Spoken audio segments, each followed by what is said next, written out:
na clínica particular Northbrook Heart Institute, localizada num bairro prestigiado de Boston e conhecida pelo seu atendimento caro e especialização restrita no tratamento de doenças cardiovasculares, um idoso chamado Heitor jazia numa cama de hospital. Ele estava cercado pelos sons habituais de equipamentos médicos, o bip constante dos monitores cardíacos, sinais abafados de aparelhos e conversas baixas de funcionários nos corredores. Foi levado à clínica com sintomas graves de insuficiência cardíaca e estava sob observação há mais de uma semana, mas a cada dia que passava, as contas do tratamento aumentavam a uma velocidade assustadora, causando preocupação crescente à administração da instituição. Os relatórios financeiros mostravam números que há muito haviam ultrapassado os níveis de conforto, e a direção começava a ficar nervosa. 3 médicos assistentes, Dr. Brian, Doutora Chloe e Dr. Marcus, após uma longa discussão, entraram no quarto onde o idoso estava, com expressões frias e concentradas. Senhor Heitor, precisamos discutir a questão do pagamento, começou Brian sem desviar o olhar.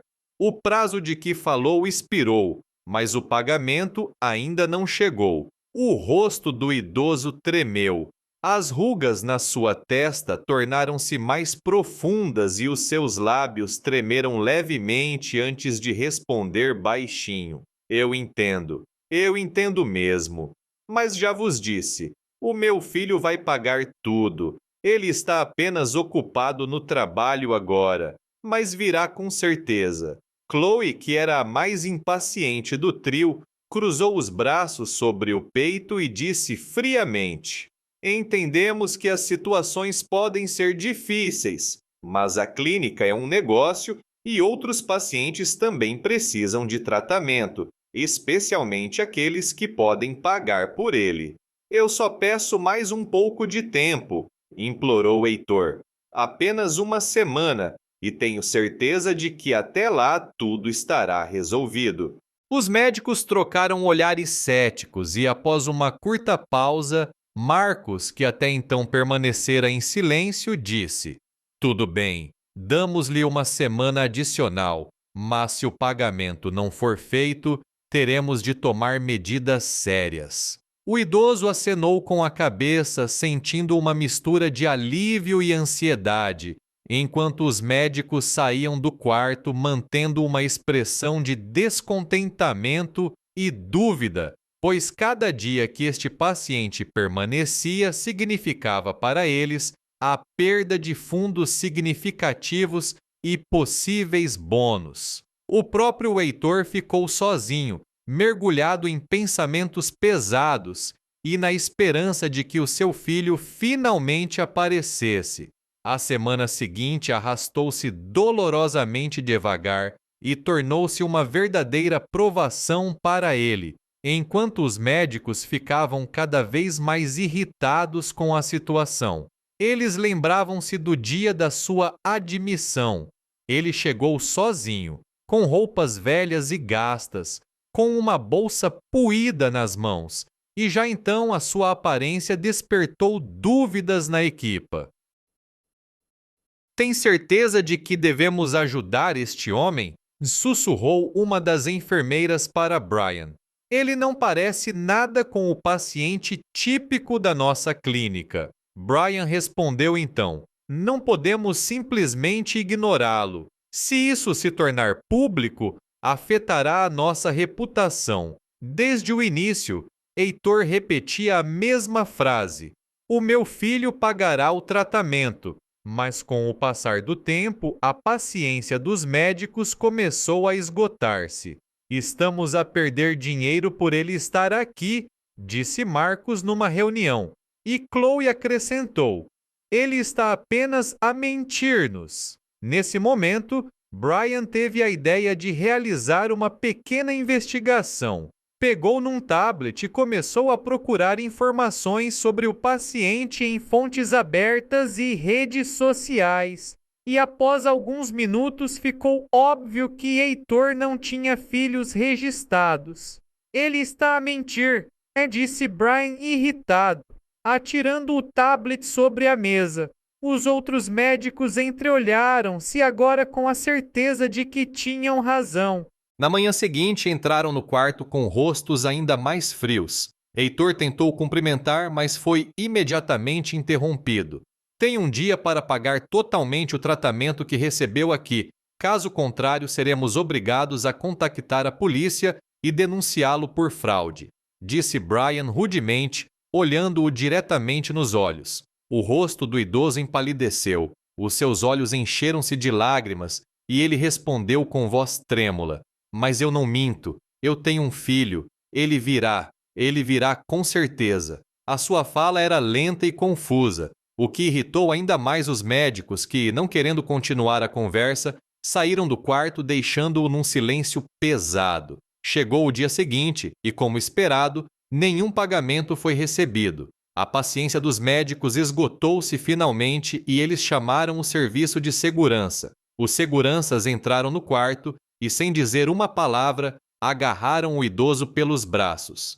Ele foi levantado da cama e arrastado pelos corredores, enquanto os seus gritos ecoavam por todo o departamento, chegando aos quartos de outros pacientes. Alguns funcionários e pacientes olhavam com simpatia, enquanto outros consideravam o que estava a acontecer lógico, já que as regras da clínica eram rigorosas. Finalmente, as portas da instituição abriram-se e ele foi literalmente atirado para a rua. "Isto é um hospital, não uma instituição de caridade", murmurou Marcos friamente, observando o idoso ficar lá fora. "Ele teve o que mereceu", acrescentou Chloe. Passou-se uma semana após este incidente e começaram a ocorrer eventos estranhos e preocupantes na clínica. Primeiro, chegou uma chamada urgente do Departamento de Suprimentos. O principal fornecedor de medicamentos interrompeu subitamente as entregas de antibióticos, que eram vitais para o tratamento de muitos pacientes. "É impossível!" exclamou a gerente, verificando os documentos. "Cumprimos todas as condições do contrato." No entanto, algumas horas depois chegou outra chamada, desta vez do Ministério da Saúde, notificando a clínica de que já não possuía a certificação necessária para realizar operações de transplante de órgãos, um dos serviços mais rentáveis da instituição. Além disso, foi anunciada uma auditoria financeira devido a inconsistências detectadas. A direção, vendo como a situação piorava rapidamente, convocou uma reunião de emergência com todos os funcionários. Na sala de conferências reinava uma atmosfera tensa, misturada com medo e perplexidade. O diretor-geral, Sr. Collins, deu um passo à frente e disse: "Obrigado a todos por terem vindo tão rápido. Vou direto ao assunto. Descobrimos o que causou todos os nossos problemas. Todos os presentes prenderam a respiração. Para que tudo volte ao normal, precisamos de demitir 3 médicos. Brian, Chloe e Marcos", continuou ele. Um silêncio ensurdecedor pairou na sala. Os médicos olharam para ele sem acreditar no que ouviam.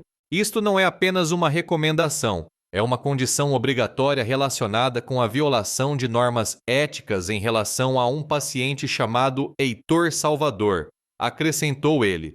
"O que está a acontecer? Por quê?" perguntou Brian desconcertado. Collins olhou para eles e disse: "Expulsaram um homem cujo filho tem uma influência enorme e exige a vossa demissão imediata, ou destruirá esta clínica." Chloe disse baixinho: "Então ele dizia a verdade." O diretor suspirou profundamente e começou a explicar. Aconteceu que Heitor adotara uma criança há muitos anos, mas isso nunca foi registrado oficialmente. Por isso não existiam registros nas bases de dados. O menino chamava-se Lucas e cresceu para se tornar o dono de uma grande corporação de automóveis de luxo. Com a idade, Heitor começou a sofrer de perda de memória e, enquanto o seu filho estava numa viagem de negócios, a sua cuidadora deixou-o sozinho por um momento, após o que ele saiu de casa e perdeu-se. A certa altura, começou a sentir dores no peito e acabou mesmo à entrada da clínica, onde perdeu as forças. Foi admitido, mas não conseguia fornecer documentos e não se lembrava de detalhes da sua vida, repetindo apenas que tinha um filho que certamente pagaria por tudo. Após o seu desaparecimento, Lucas organizou imediatamente uma busca e a equipe de resgate encontrou-o apenas depois de ele ter sido expulso da clínica. Quando Lucas soube o que aconteceu, ficou furioso e usou a sua influência para pressionar a direção. O silêncio pesado voltou a pairar na sala. Foi dado aos médicos até o final do dia para recolherem as suas coisas e abandonarem a clínica. Eles tentaram protestar, imploraram por misericórdia, dizendo que aquele trabalho era a vida deles, mas o diretor respondeu rudemente: "Vocês envergonharam a nossa profissão. A medicina é, acima de tudo, humanidade." Depois disso, recolheram as suas coisas em silêncio e dirigiram-se para a saída. Cada passo pesava-lhes. Cada olhar dos colegas sentia-se como uma condenação. Quando as portas da clínica se abriram, viram à sua frente Heitor e o seu filho Lucas. No rosto de Lucas havia uma fúria contida. Ele olhou para os médicos e disse: "Vocês não são dignos de ser chamados médicos. O que fizeram ao meu pai é imperdoável. Espero que se lembrem disto para o resto das vossas vidas." Os médicos não encontraram palavras para responder.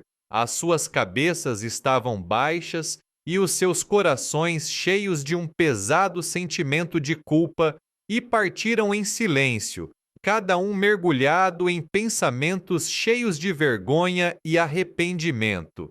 Queridos espectadores, o que pensam desta história? Contem-nos nos comentários. E se gostaram deste vídeo, deixem um like e subscrevam o nosso canal. Adeus!